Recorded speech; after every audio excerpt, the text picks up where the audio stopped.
James Shaw. Mr Speaker, it is a pleasure to stand and speak on the New Zealand Business Numbers Bill. The overarching aim of the Green Party's economic development policy is to facilitate the transition to a smart green economy, and so to that end, initiatives to support businesses to reduce their time and administration costs are to be welcomed. So the Green Party will be supporting the New Zealand Business Numbers Bill. Before I get into why we're going to be supporting the bill, I just wanted to set a little bit of context. A number of speakers previously have spoken about the intended benefits, mostly to do with the efficiency gains that are available or may be available to businesses as a result of having these unique business identifying numbers. In terms of the numbers of businesses out there, some really useful information that came up in the regulatory impact statement are that there are 1.1 million companies already in New Zealand, of which 500,000 to 600,000 are actively trading, and that these companies already have business numbers. But in addition to that, there is another entire half of trading relationships in New Zealand that are organisations that are not companies. So trusts make up 15% of trading relationships in New Zealand. Sole traders make up 19%. Partnerships make up 12%. 4% is made up with government agencies, non-government organisations, and social enterprises. So there are as many as half of all businesses in New Zealand are not currently covered by the existing business numbers that are already out there.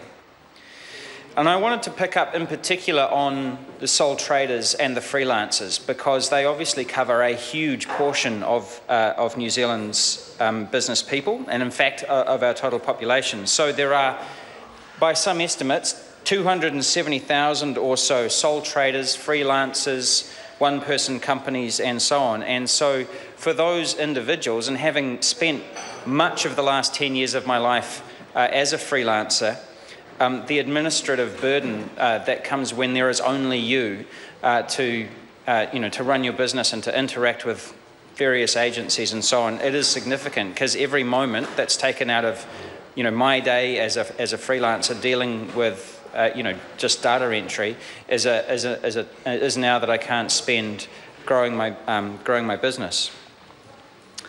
One of the interesting opportunities of this, if it was to cover sole traders, is the idea of an aggregator effect. So being able to essentially pull together some bargaining power across all of those sole traders and freelancers around in New Zealand. If we had better access to those people and were able to identify them more clearly, then it is conceivable that we could actually build further services to them and maybe bring some other costs down, for example, insurance costs or even energy costs and things like that.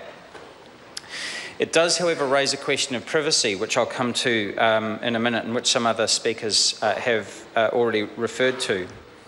One of the other benefits that may be available from this, which is also privacy related, is the idea that consumers and employees who have been hard done by some businesses may find it easier to get recourse to justice if those businesses are easier to track, because there is a sector of our society in which businesses change their names or shut up shop and then reopen over the road and so on, in order to avoid, for example, court judgment costs. So it may be one of the benefits of this approach that actually more people will have access to justice if they've been hard done by. But all of those things do bring us back to this question of privacy. So if there are something like 250,000 or more freelancers and sole traders and so on in New Zealand, that is nearly 1 in 8 people in the entire in the entire country, and most of those people will be operating their businesses from home. So the question of their residential address and contact details being tied to their company for a very substantial portion of the New Zealand public does raise some privacy concerns. It becomes a sort of a proxy personal identity number for a significant portion of our population. So we do have some questions about how the data will be managed, what is the security and the integrity of that data, and so on. And of course, this is not an issue that's unique to this particular initiative, but has been amply demonstrated across a number of agencies as of real concern. The other concern that we've got, which was raised in the regulatory impact statement, is about whether this initiative will actually achieve the stated objectives, i.e. to increase efficiency. They've talked about up to something like $34 million worth of costs that could be mitigated across the entire economy. That is actually not a terribly large number, of course, when you consider the overall, trading economy. And apparently, there are no other countries that MB have been able to find who have the experience of having unique identifying numbers for their businesses, where they've been able to quantify the efficiency gains to businesses. So there doesn't seem to be a clear precedent. Although we've been able to say or estimate that $34 million worth of benefits are available if we go down this path, we're not actually sure if that will actually eventuate.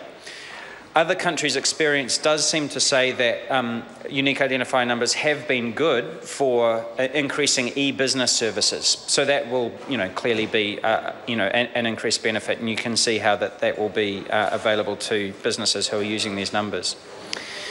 So we do have some concerns, particularly in the domain of privacy, and it will be very interesting to see the submissions that come through on the bill and to see how those go, and also the extent to which we're actually confident that, having put in place this system, whether New Zealand businesses will be able to capitalise on the savings that we think that they may be able to.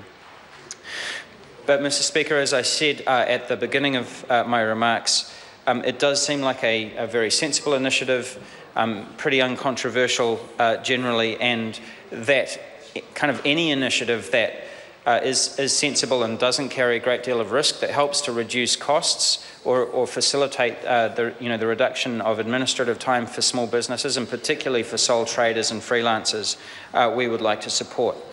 So with that, Mr. Speaker, I commend the bill to the House. Fletcher Tabato. Thank you, sir. Thanks for the opportunity this evening.